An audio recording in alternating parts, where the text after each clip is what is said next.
নেই যুদ্ধ, নেই গৃহযুদ্ধ, তারপরও বিশ্বের তৃতীয় অবসবাসযোগ্য শহরের তকমা পেয়েছে রাজধানী ঢাকা।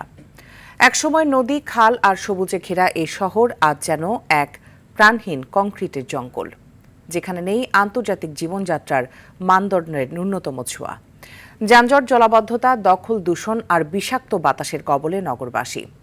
অবসবাসযোগ্য ঢাকা নিয়ে অঙ্কন চৌধুরীর 2 পর্বের প্রতিবেদনের আজ দেখুন প্রথম পর্ব।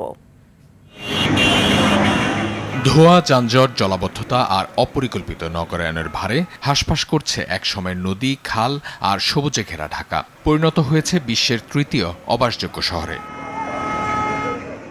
অপরিকল্পিত নগরায়নই এখানকার সবচেয়ে বড় সংকট। আন্তর্জাতিক মানদণ্ড অনুযায়ী একটি শহরের 25% রাস্তা থাকার কথা থাকলেও ঢাকায় আছে মাত্র 7 থেকে 8%, যা রাজধানীকে পরিণত করেছে যানজটের শহরে। AKS অর্জন করল গিনেস ওয়ার্ল্ড রেকর্ডস।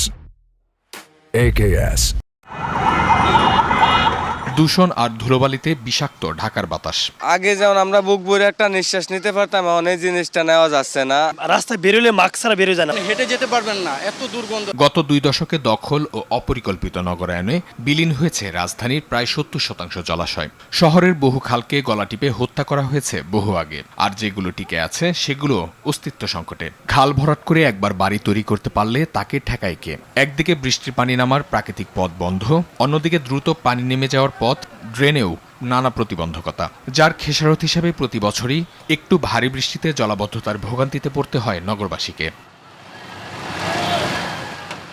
একটি বাসযোগ্য শহরের প্রতি বর্গ কিলোমিটারে 4 থেকে 5 হাজার মানুষ থাকার কথা থাকলেও ঢাকায় বসবাস করছেন প্রায় 44,000। ছোট্ট একটা শহরকে আপনি কিন্তু নিয়ন্ত্রণের ভিতর কোনোভাবে রাখতেছেন না। ওয়াটার বডিজ থাকার কথা ছিল, যে পরিমাণ খাল, ছড়া ইত্যাদি থাকার কথা ছিল, সেগুলো নাই।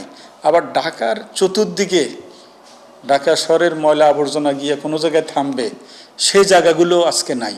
এই পরিবেশবিদের মতে বিদ্যমান সংকটের পেছনে রয়েছে দীর্ঘদিনের অব্যবস্থাপনা ও প্রকৃতির সঠিক ব্যবহার না করা। মানুষের ভোগান্তির কোনো শেষ নাই। উন্নয়ন কর্তৃপক্ষ যেগুলো আছে ঢাকা শহরে, তাদের কর্মের কারণে সৃষ্ট যেই এই ওয়েস্টেজ তৈরি হচ্ছে, আপনার দীর্ঘসূত্রিতা হচ্ছে, এর ফলেও কিন্তু শহরটা বসবাসের অযোগ্য হয়ে যাচ্ছে। পরিকল্পনাহীন উন্নয়ন, জনসংখ্যার চাপ এবং পরিবেশ ধসের এই ধারা অব্যাহত থাকলে ঢাকাকে বসবাসযোগ্য শহরে ফিরিয়ে আনা কঠিন হবে বলে জানান বিশেষজ্ঞরা। অঙ্কন চৌধুরী, RTV, ঢাকা।